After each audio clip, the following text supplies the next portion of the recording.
Oh my, things are getting feisty in the NHL playoffs. Justin Pooni, NorthStar Bets very own Steven Sahoyas. Stevie, it's that time of year. Things are getting chippy. Things are getting feisty. Wars are taking place on the ice. Wars are taking place on Twitter. And we're here to break it all down. Let's start off with your Boston Bruins, who fell to the Florida Panthers yesterday and now trail the Panthers 3-1 in the series. But the biggest story was the missed goaltender interference goal. Was that a good goal? Sam Reinhart punching Brad Marchand in the face and Brad Marchand not playing in game 4. Um, what do you make of this series? Have the Bruins been getting the short end of the stick from the referees? And also, are the Panthers just really head and shoulders better than the Boston Bruins?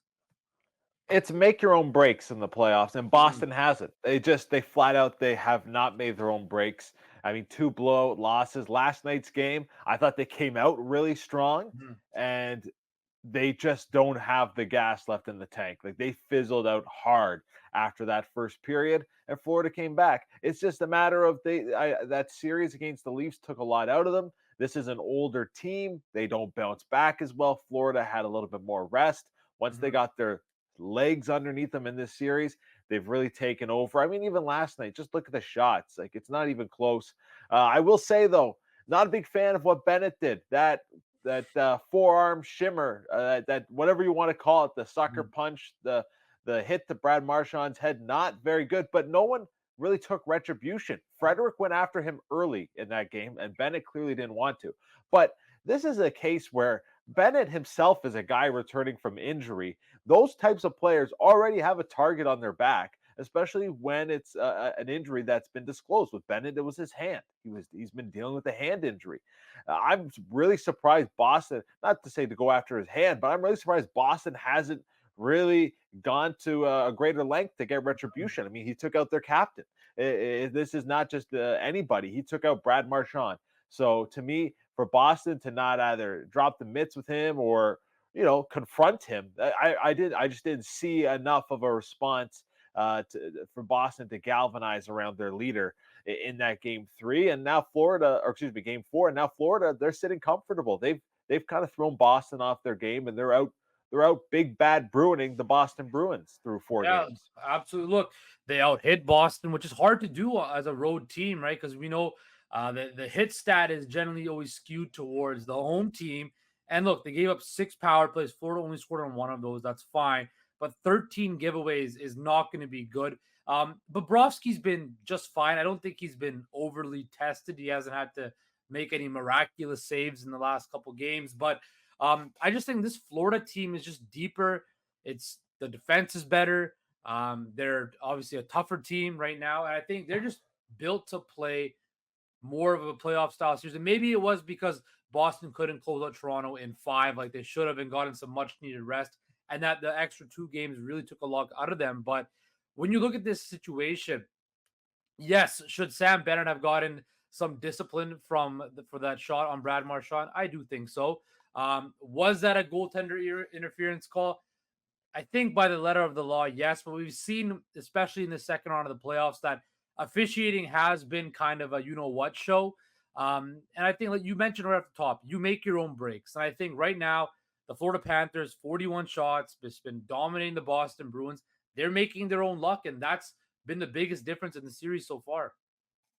Yeah, any Bruins fan that wants to complain about officiating should just stop. Like, Yeah. there's no need to complain about officiating. They're getting run out of the building right now.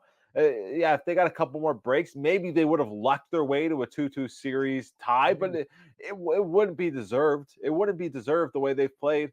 They've deserved to lose each of the last 3 games. They have, and that's that. To me, Mhm. they've kind of gotten what they've earned in this series. Do you see the Bruins making it as the series interesting again, like Toronto did with them in round one, or are we about to witness a gentleman's sweep tomorrow night? I think Boston wins game 5. I don't have them winning the series. I didn't have them winning the series coming into this. Mhm. So I do think they will win game 5. I think the effort will be there to bounce back. And Right. like you mentioned, Bobrovsky really hasn't been all that great. If Boston can find a way to get a few more shots, and I think they will be very desperate. I think you will see a bit more of a sustained energy from that Bruins team. I think they will be able to get a few by him and earn a win.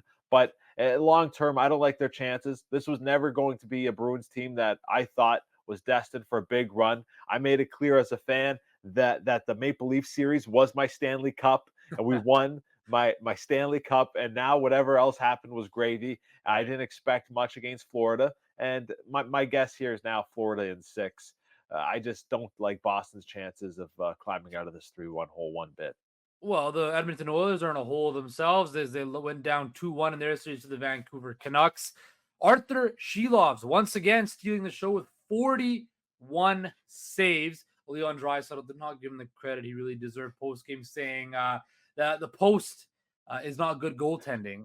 Okay, interesting. Also, this series has been very, very feisty and very, very physical. News today that the NHL Department of Player Safety actually did hand out some disciplinary action to Vancouver Canucks. Nikita Zadorov did get fined $5,000 for his cross check to the back of Connor McDavid, while Carson Soucy will have a phone hearing, which probably means he's going to get suspended for his cross check to the face of Connor McDavid. They kind of both double teamed him at the end of the game, which McDavid did initiate. Let me get your thoughts on that first. Did that play warrant a suspension from Soucy and a fine from Zadorov, even though there was no injury and McDavid was the one who initiated with his two-hand chop to Soucy? Look, I'll be honest. I think one game is pretty fair punishment for Soucy. Anything more, I think, is going to be a little too harsh. Like you said, McDavid starts the whole scrum behind Mhm. the net. I don't really think the intent. I don't know if it was there to hit McDavid in the head, Mhm. but his arms are still out there and they're in a cross checking position. So to me, when you put yourself up there, like kind of back to what we said, you make your own breaks. If you stick Yeah. your arms in the cross check position, you're liable to whatever contact happens next. And he got him right on the jaw. So I think one game is fair. Uh, Anything more would probably be a little too harsh. But hey, you know what?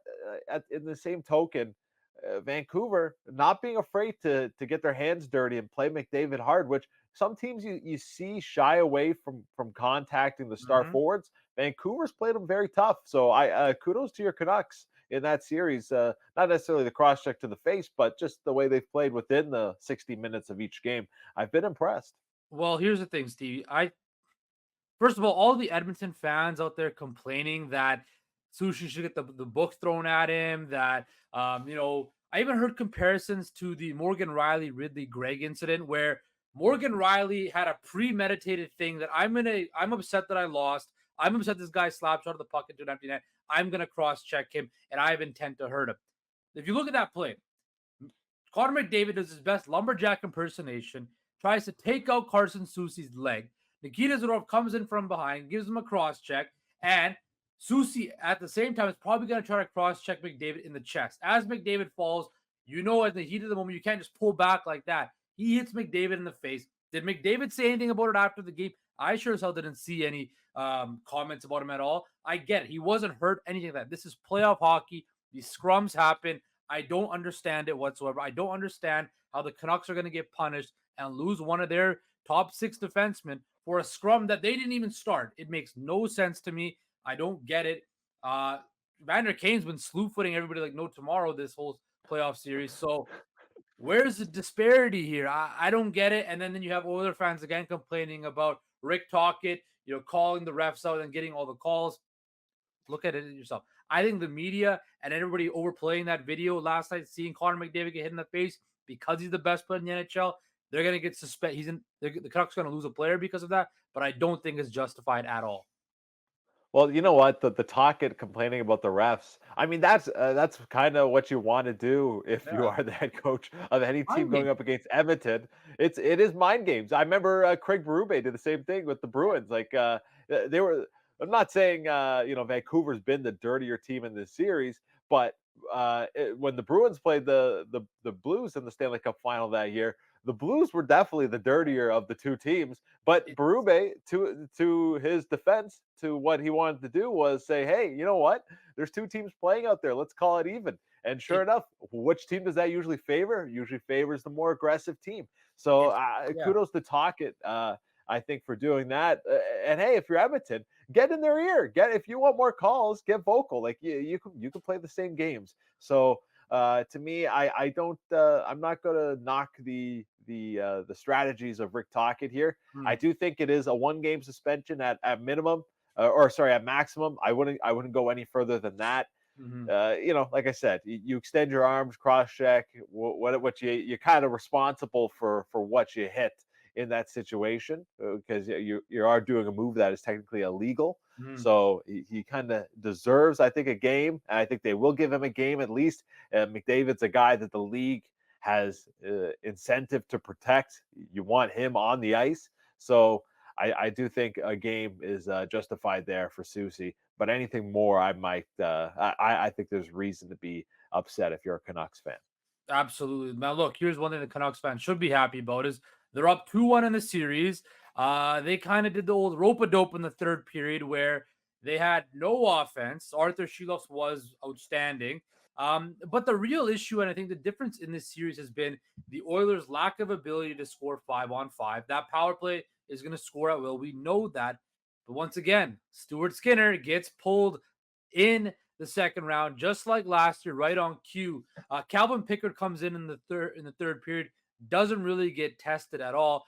But Stevie, do you think the Oilers should go back to Skinner for Game 4 and a must-win Game 4, or do they ride it out with Calvin Pickard? I would play Pickard. Honestly, in this situation, I would roll with Pickard. Skinner doesn't have the cachet to me as a goalie to be the guy that you say, okay, you're struggling. We know what you can do when you're on your game. We're Yep. going to keep putting you out there. He doesn't have that cachet yet. He hasn't proven it in the playoffs. Mhm. And in the regular season, we've seen ups and downs with Skinner, anything but consistent play. So to me, I would go Pickard here. Give Skinner a break. It doesn't hurt to give Skinner a break. Mhm. This Vancouver team is not putting a lot of pucks on goal. Period. They haven't done it all playoffs long. Like they don't shoot much. They take advantage of their opportunities. They've been very opportunistic. That's been their mo all season. If you can Mhm. get a goalie in Pickard who, hey, just don't lose us the game, I think he's capable of that. So I'm gonna say I'd go with Calvin Pickard if I was Chris Knobloch, but we'll see what he decides to do. Skinner, if they go back to him and they lose again, then you're really desperate. I think this is the time to make that move and just let Skinner sit one out and just let him watch it from the bench. It's going to be very interesting because while that cross check and this upcoming suspension is going to get a whole lot of the play in between Game 3 and 4, the issues for the Edmonton Oilers are this: McDavid, Draisaitl, Hyman, Bouchard, and Ekholm playing like basically 30 minutes a game. Like, you cannot expect to do that on a night to night basis and win. These guys are gonna. Drysaitl's already hurt, right? He's out there. We don't know. He clearly doesn't look 100%.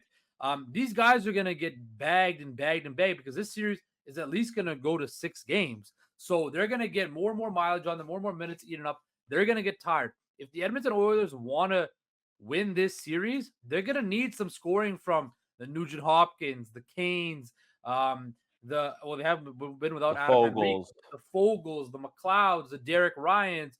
All these guys are gonna have to step up, and they need to get saves. Right now, I That's have no excuses for the Edmonton Oilers. The Vancouver Canucks are winning games with a third string goalie. Right, Stuart yeah. Skinner, I've been told, is supposed to be a number one caliber goalie. Well, he certainly doesn't look like one.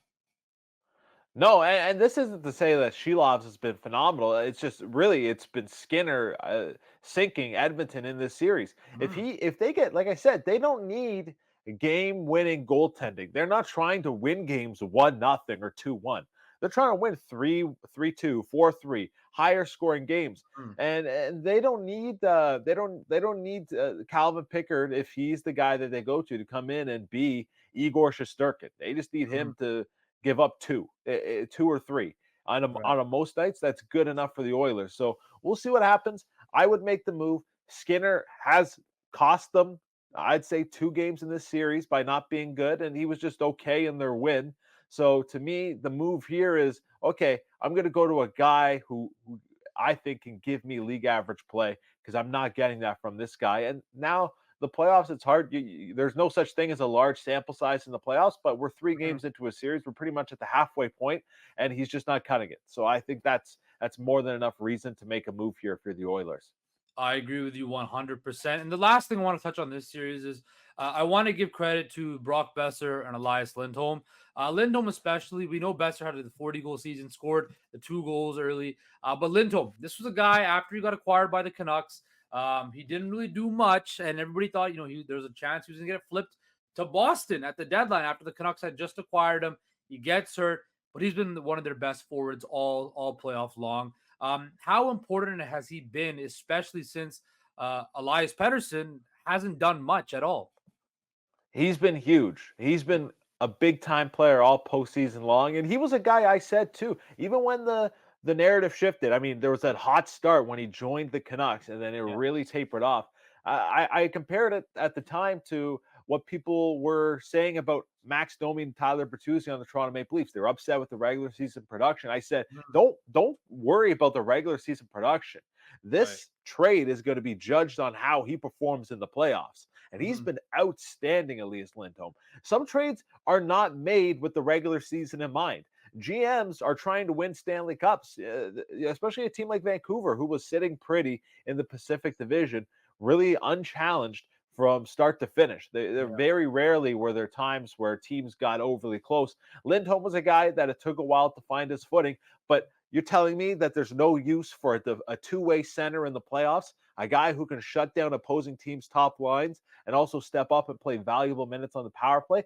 Every single team could use a guy like that. So I was never worried about that Lindholm acquisition for Vancouver. I've always thought he's a good, solid player, and Mhm. you're seeing it now. He's been very valuable. It's too bad that it ended up taking away the hat trick from Besser because Yeah. that would have been a cool moment. But he knew Besser. Everyone saw except the guy scoring the Yeah. game last night that was a deflection. But good for Lindholm. I agree with you. I think Lindholm has been one of the most pleasant surprises of the postseason so far.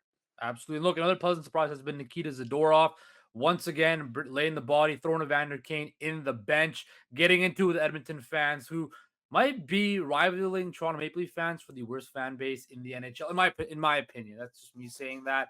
Um, Bringing that swagger and that confidence to the Canucks back end. So, two guys from Calgary that have come to Vancouver and have really helped out a lot and been two of the, five best players for the Canucks on this postseason run here. Yeah, and just about the fans, we're Bruins. I'm a Bruins fan. You're a Yeah. Canucks fan. We're living in a glass house. We're Yeah. living. We Hey, can't really I say accept a all I lot accept all about. challenges. I accept all challenges. Yeah, we we can't throw too many stones here because our Absolutely. glass house is gonna get rocked. But you know what? Yeah, I agree. Zadorov, he has always been to me like one of those guys on defense who's just a dog. Like he plays Mhm. hard, and he's not the most polished in the offensive zone, but he stepped up with a couple of nice Okay. goals this Yeah. postseason. But you're not bringing in a 6'6" defenseman to score goals for you. You're bringing that guy in to make plays in the Mhm. defensive zone, and he's just a steadying presence, someone who's going to win every single net front Yeah. battle. And for a guy his size, he actually moves decently well. So I really like the Zadorov pickup. He's someone who, since junior with the London Knights, I've always really liked as a defenseman. He plays with that nastiness, that edge, and that's what you want. You want a 6'6" defenseman who plays like he's 6'6". There's a Yeah. lot of big blue liners in the NHL who just don't play up to their size. Zadorov is not one of those guys, and he's been a great fit for that team in the playoffs. All right, Stevie, let's get to tonight's action and your best bets. Carolina's looking to extend their series to 6 games and really kind of putting some pressure on the Rangers to close it out. And then we have the Dallas Stars looking to go up 3-1 on the Colorado Avalanche. What are your best bets for tonight's NHL action?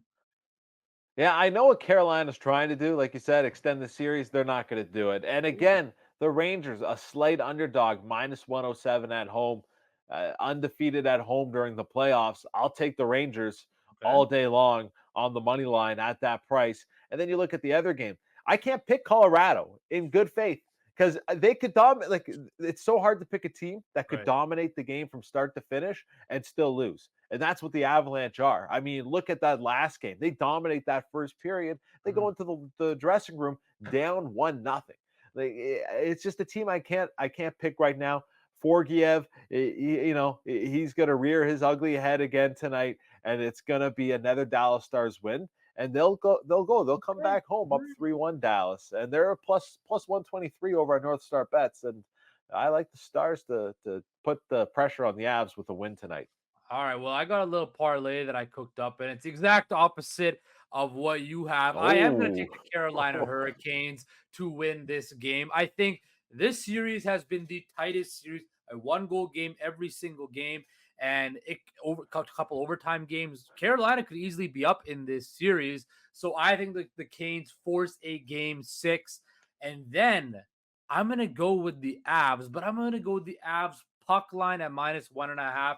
I think they'll oh, rise to the occasion, and I think there'll probably be an empty net goal, but I think the Avs pull away with this one and win kind of comfortably. And that total is right now for that parlay is plus 428 at North Star Bet, Stevie. But we will see what transpires. And of course, my friend, it's been a pleasure.